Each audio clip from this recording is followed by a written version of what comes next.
Guys, lumabas ba tong logo na to sa mismong Mirage nyo? Okay, hindi po sira yung Mirage nyo. It's an indicator po na kailangan nyo na pong mag-change oil o bumalik sa kasa. Pero sa mga hindi na po bumabalik sa kasa para magpa-change oil, kailangan nyo po yung i-reset para mawala. So ito po yung procedure ng pag-reset netong logo na yan. So punta po kayo sa A, B, dito sa letter C.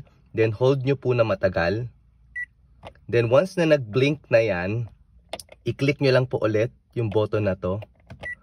Then magki-clear na po yan, okay? Pagkatapos nyo pong ma-clear yan, magre-reset na po yan. So wala na po yung parang wrench na logo. Yan, okay? Yan.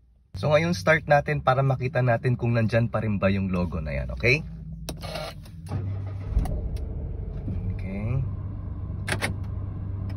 Yan, as you can see guys, wala na yung parang wrench button na yan. So all goods na po tayo para hindi rin po kayo na iilang na meron po siyang wrench button dyan, alright? Thank you!